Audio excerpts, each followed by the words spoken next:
elementary school, like I start kind of learning how to hack, right?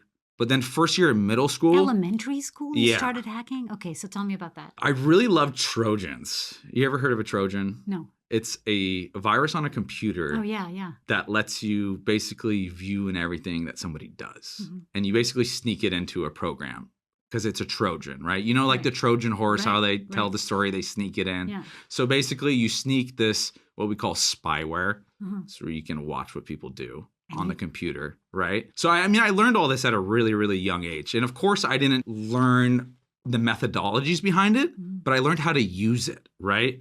And people they call this what's called a script kiddie, right? It's like somebody that gets access to a whole bunch of tools, doesn't really understand the tools, but can cause mayhem with the tools, right? Can still have an effect at the end of the day.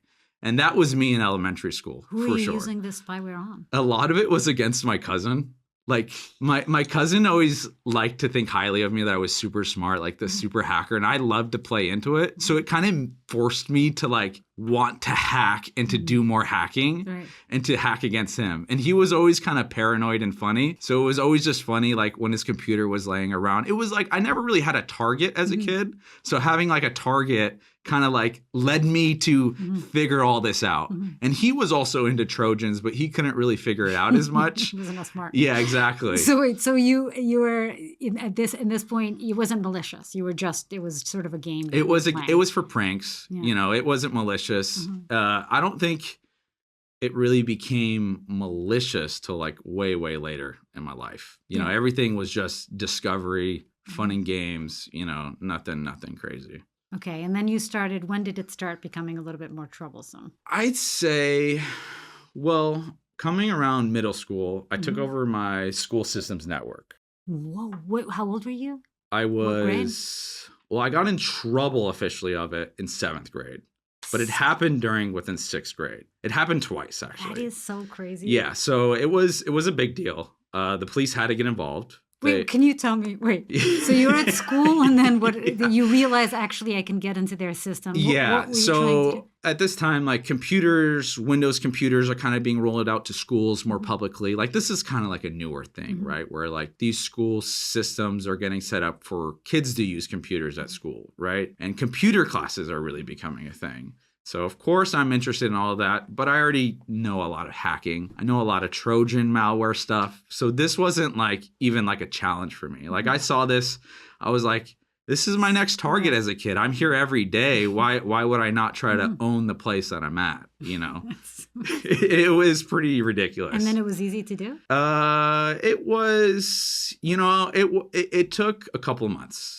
And the funniest way is that there was a shared drive in the school network that everybody could access. So if you logged into the computer, anybody was a user, there was a user drive that anybody could access. So people were dropping photos, they were just dropping funny stuff in there all the time. You know, people would sometimes even drop computer games in there so other people could play.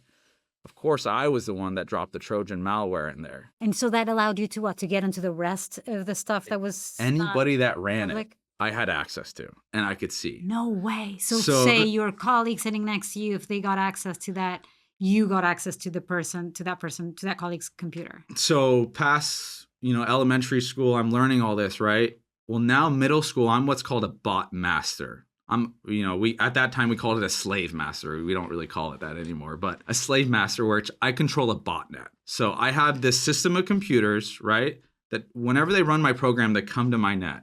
So all I care about at the end of the day is how many numbers I have on that net, right? I don't care about if I make money, what I do with it. All I care about, can I get more hacked computers? Why?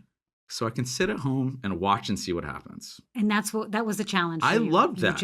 I'd loved sitting and seeing stuff I wasn't supposed to. So basically, could you be at home and see what, say, Mrs. McGahan is doing on her computer?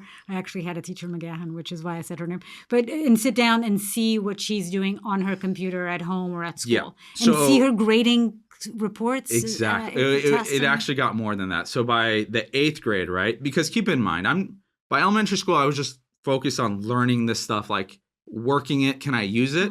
But by middle school, I'm actually learning, like, how do I program behind it? How do I make my own malware? How do I find stuff that actually, you know, innovates this game, right? So at that point, there was something called bad USB. I found something called Bad USB Spreader. What's that? It was a plugin that you could run on VB.net that would allow you, every time you plugged in a USB drive, it would put the malware on that USB drive without you knowing. Right. And when you would take it out and plug it in a different computer, it would spread. And you were doing this around the school, around with everybody. But the problem was, it didn't just start at the school. Kids were going with their homework, they're putting it in, and now they're going home. So now I'm not just hacking the school, I'm knowing everybody around me, what they're doing at home and what they do and their secrets and everybody else and everything connected. So it was a lot to take in as a kid, you know, and you start to question, like, what do you do? You know, do I really start to make money off of this? And at the time, I was so focused on Xbox and everything. I told myself, I don't need to make money off of this. This is just my fun and games. How would you have made money out of it? There's a lot of ways, actually. So, and I'll get into this. This is kind of another funny part where I got so obsessed with the bots and everything and the whole community. I didn't just start focusing on getting more bots. I focused on more bot masters, right? If I could hack a bot master himself, I gather all his bots and they come to my net. So I do remember at my peak, it was about more than 200,000 computers at once, connected at once. No way. And at that point, I was getting really scared. I was getting really scared because I did have people that knew I was running these nets. Like, I was selling loads at the time, was what we call it. So what you do is when you have this botnet, right? You're a bot master. You have a virus, let's say. You'll actually find me on a forum because you know I'm a bot master. I have a whole bunch. You'll say, I want to buy 1,000 bots, $500. Just run this program on your 500 bots. That's all I'm asking. And you'll pay me $500. So I could make money by selling installs and loads off of my botnet really, really easily. I wasn't doing that as much. Why would other people want to do that? What were they gaining from that? Because they didn't have a way to get the access to those computers. So it's a little bit like you own the keys to all these houses, let's say, and you could make money by allowing other people to get into these houses and do whatever they wanted once they were inside that house. And so this botnet scheme, like where I was running it, my bots were the most valuable because they're in the United States. They're in a very, very high income area. You know, attackers that were looking for these bots are willing to pay high money for these bots. So I was like, okay, you know, it doesn't hurt me if I shell an extra 1,000 here or 2,000 here. And did you make money from it? I did, yeah. I did. And this is in 7th grade? Yeah. How much money did you make? Off of botnets? Yeah. Probably around like 30,000. No way. As a 7th grader? Yeah. I was able to fund my whole computers, everything I wanted, all my, like, I do remember it was like by the end of 5th grade, like I was not asking my parents for stuff. Already by the end of 5th grade? I would, like, they knew things were coming in the mail. Like, and what did they think it was? Did they have conversations with you? They had conversations, and honestly, I would educate them and be like, yo, I'm really smart. I figured this out in this game. I can sell this to people. I can do this. And, you know, my dad instantly knew, like, I'm worried you're going to get in trouble. I'm worried you're going to get in trouble. So I wouldn't really tell him anything. You know, my mom, I would say, like, hey, I got this going on, this, I'm doing that. She'd be like, okay, maybe you're working for something. But then she instantly, like, came aware, like, okay, you are definitely going to get in trouble. I'm going to try to help you as much as I can and position you to the legitimate cybersecurity field. Right. So she actually, like, when I was like 13, took me to these conventions and was making me shake hands with these owners, be like, oh, my son's a hacker. He actually can do all this. And I got several deals. I mean, I had, even before my black hat career and everything, I had several white hat contracts. I mean, I worked consulting at 14, 15 years old still for companies helping. Did the kids at school know that you were doing this? Yeah, everybody knew. Everybody What do you think they thought of you? What was the image you had at school at the time? Don't mess with me. Really? People were sort of scared. I mean, I would mess up anything you had online if you came after me. Were you a nice kid? I tried to be. I mean, I got bullied a couple of times, and that just kind of what set me off, to be honest. Okay, so tell me about the bullying. Just like, you know, kids picking on kids. Why would they pick on you? Easy target. I remember there was one year I transferred schools because my parents were divorced, right? So it was going back and forth. So I transferred out of my school that I like grew up with like all my friends. So like, it was called Juanita High. So I did 1 year there. And that was like, the new kid could never break through. And like, for me, like, I was just like, I felt like I had all this knowledge and everything that I wanted to prove to people like, yo, I know all this, befriend me. And it didn't work. Right. Like, obviously. You think you're smart, but you haven't seen what I can do. Exactly. Let me show you why you should be friends with me. Yeah. Yep. So what ended up happening is that a kid ended up threatening me for money. He saw that I had like $60. He asked me for money. I didn't give it to him. So he forced me to show him my wallet.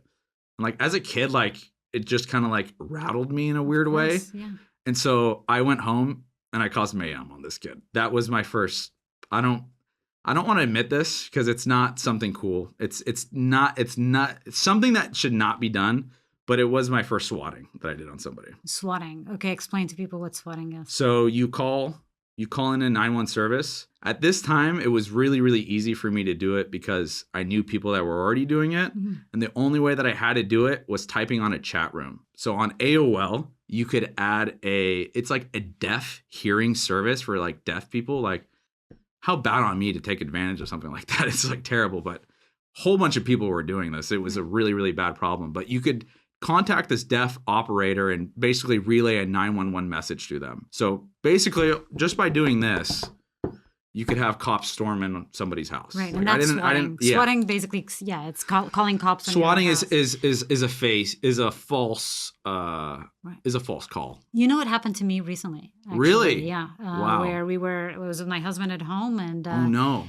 2 or 3 police cars, LAPD showed up, and we had been swatted. But what was the call? It was horrible. It was Hostage? there had been reports, anonymous reports that we were harming our son. Our son was at school, and they ended up actually. 2 police cops stayed with us, and the other police cop went to my son's school to interrogate him. That's terrible. It was horrible. And it was somebody, I don't know who or why, but yeah. Did they say if it was a call-in or like? They said it was anonymous. We know kind of where it came from. Not the person, but where. But yeah, it was. So I haven't been a victim of this. It is horrible. Yep. And you were and you did this to this kid. I was also a victim. I was a victim 3 times. People did that to you? Yep. 3 times. I was swatted. Was it because you had done it to them? Was it a payback? Those was like people were after me type of thing. Like I just had name in the community. Go hack Arman. Go, go harass him. Go create whatever trouble you can. Wow, it sounds like a very unpleasant. It's not nice to live. It's not nice. Yeah. Okay, so you did this to this kid, and then now you're a bot master, and you own. I am all a these bot master. So. Bots, yeah. The cool thing about being a bot master back then and still today, I mean, I'm not a bot master anymore. I'm going to say that I do ethical hacking, right? This was my previous life. As much as I like to bloat and make it seem like this stuff was cool, it's really not. It's actually really bad, and I don't want to encourage people to do it. No, definitely not. But when I was this bot master, if we were playing on a game, any game, or let's say you were at home, but I didn't want you to have internet. All I needed to do was have your IP address. And I could take your internet away for as long as I wanted. And how do I do that? With your IP address, I can assign all my bots to basically send a hello message. They call it a ping. And it sends it over and over again. So think of like a doorway, right? Where only so many people can fit in. I flood the doorway and your internet just goes off. And why were you doing that? What for? What was Control. The purpose? And you would do this to lots of different people? If I didn't want to turn in homework, take down the website. Oh, the whole school. If I didn't like a player on the other team, goodbye. Like, it's a lot of power, right? Because, I mean, at the end of the day, it's somebody's internet connection that you're playing with. Right. And so you were doing this a lot. I was. And so I loved doing that. And because having that power, I wanted to grow my botnet as big as possible. And having that power to take down any website as powerful as I wanted. Right. Like, I thrived off of that power. And that kept me going. It was like playing online God. But in this case, the devil, actually. It was a video game leaderboard of real life. Right. You know? Shit, yeah. And everything you collect is real. Shit. I'm very happy I didn't grow up with you, dude. Happy we didn't go to the same school. Yeah. But at the end of the day, it was, like, as crazy as it sounds, I could have been a really, really bad person. I know you're not now. I'm not. Like, but even back then, like, even the bad stuff that I did, I don't think, like, I didn't even push it to the extent that if I wanted to, like, I could have. Like, I still had a line.